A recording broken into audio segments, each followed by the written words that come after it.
नमस्कार, one India Hindi में आपका स्वागत है। भारत में कोरोना की दूसरी लहर थम जरूर गई है, लेकिन तीसरी लहर जल्द ही आने वाली है। एसबीआई ने अपनी रिपोर्ट में कहा है कि कोरोना वायरस की तीसरी लहर अगले महीने अगस्त में भारत में आ जाएगी और सितंबर तक अपने चरम पर होगी। रिसर्च के बाद एसबीआई ने अपनी रिपोर्ट में कहा है कि 21 अगस्त के बाद से कोविड-19 की तीसरी लहर बढ़ने लगेगी। लोगों को चेताते हुए रिपोर्ट में कहा गया है कि भारत में अगस्त में कोविड-19 की तीसरी लहर आएगी और सितंबर में पीक पर होगी। रिपोर्ट में कहा गया है कि भारत में जुलाई के दूसरे हफ्ते में 10,000 केसों की बढ़ोतरी होगी। अगस्त के दूसरे हफ्ते से कोरोना के मामले बढ़ने लगे। ग्लोबल आंकड़ों से पता चलता है कि औसतन तीसरी लहर के पीक मामले दूसरी लहर के समय के पीक मामलों के लगभग 1.7 गुना होते हैं।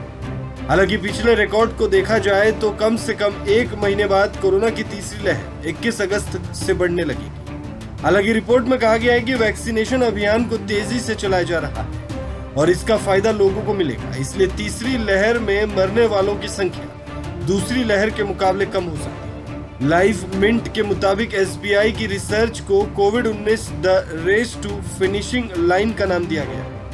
इस रिपोर्ट में भारत में कोरोना की दूसरी लहर के बारे में भी बात की गई। इस रिपोर्ट में कहा गया है कि 7 मई को कोरोना की दूसरी लहर पीक पर थी। दूसरी लहर अप्रैल में भारत में आई और मई में अपने चरम पर पहुंच गई, जिससे दिल्ली, महाराष्ट्र, केरल और दूसरे राज्यों के लाखों लोगों के परिवार प्रभावित हुए। इस खबर में फिलहाल इतना ही। तमाम अपडेट्स के लिए बने रहिए वन इंडिया हिंदी के साथ।